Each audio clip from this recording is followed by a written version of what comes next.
everyone, and welcome to another episode of Anime Lounge Short Flights. Today, we're going to be covering episode 3 of Jobless Reincarnation.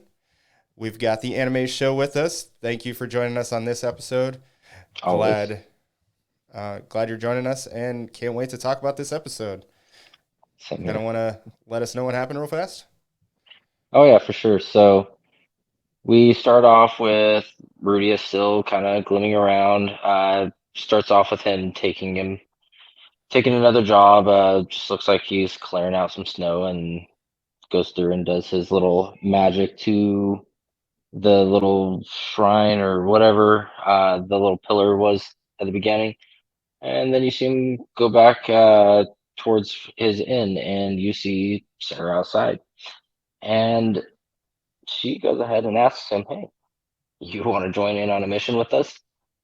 And he's kind of like indecisive about it. And when he finally decides he's going to, it's because Suzanne asked him, and at that point he's like, "Oh yeah, I would love to. I would do it."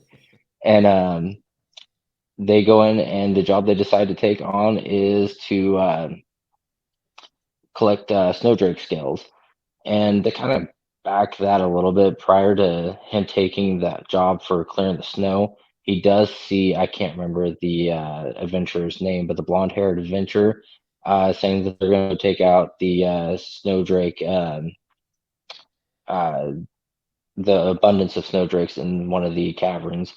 And then, uh, and then now fast forward back to where we're at. They are now in the snow or Counter Arrow and Rudius are in the little ruins area collecting scales of the snowdrakes, and next thing you know they're getting attacked by snowdrakes, and they do their best to hold them off. And now you see that blonde adventurer that I was just saying that Rudius saw hop in, and they slaughter all these snowdrakes, and it kind of ends up with the leaders of each group kind of uh, well, more or less the blonde haired adventurer hitting the leader of Counter Arrow.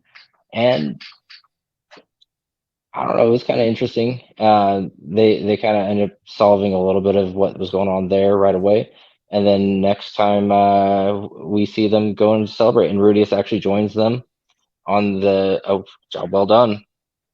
And wouldn't you know, the that blonde-haired adventurer shows up again, snobber drunk this time though, and now we're seeing him interact with all the other people, saying that he didn't think that the leader was so bad. It was just a miscommunication because he was all hyped up from what was going on.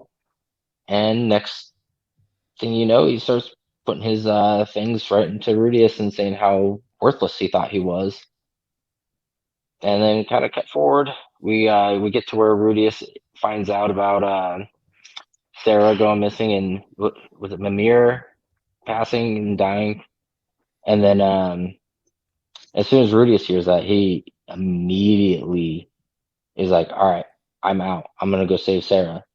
Uh, I think in part of it, he says he didn't know why he wants to do it, and if it's even gonna make him feel better about it.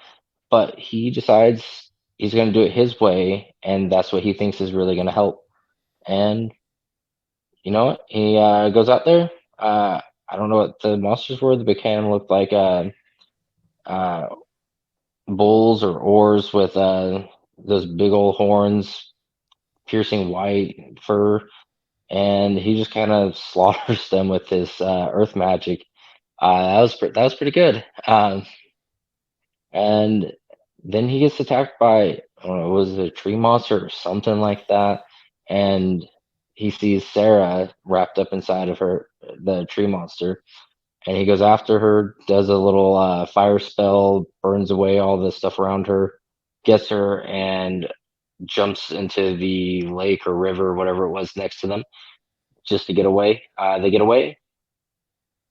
Now they're in a little cave. He's healing her, and I think it's kind of like what me and you were talking about earlier, Matt.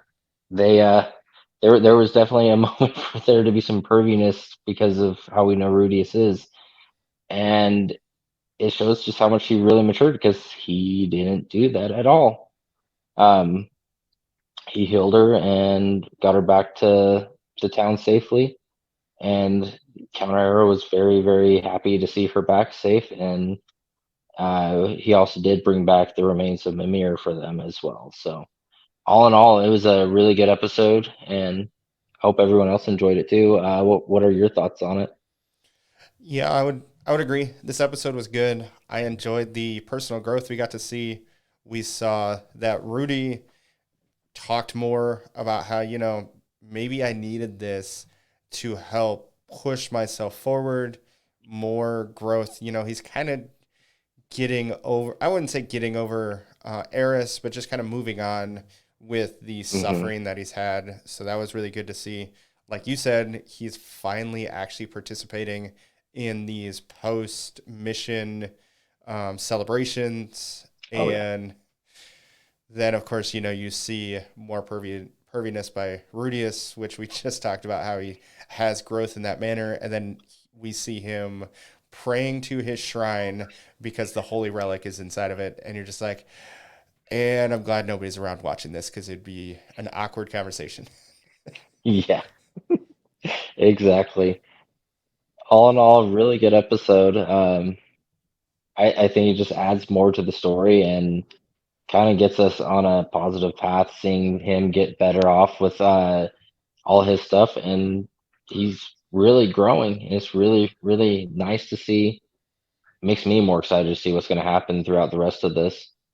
Yeah, I really loved I think they were called like white something buffalo or something like that. And it Hmm. was really good to see that because kind of in season one, we didn't get to see Rudy really attacking anybody. So it's cool to see all this different kind of magic that he's using at the same time.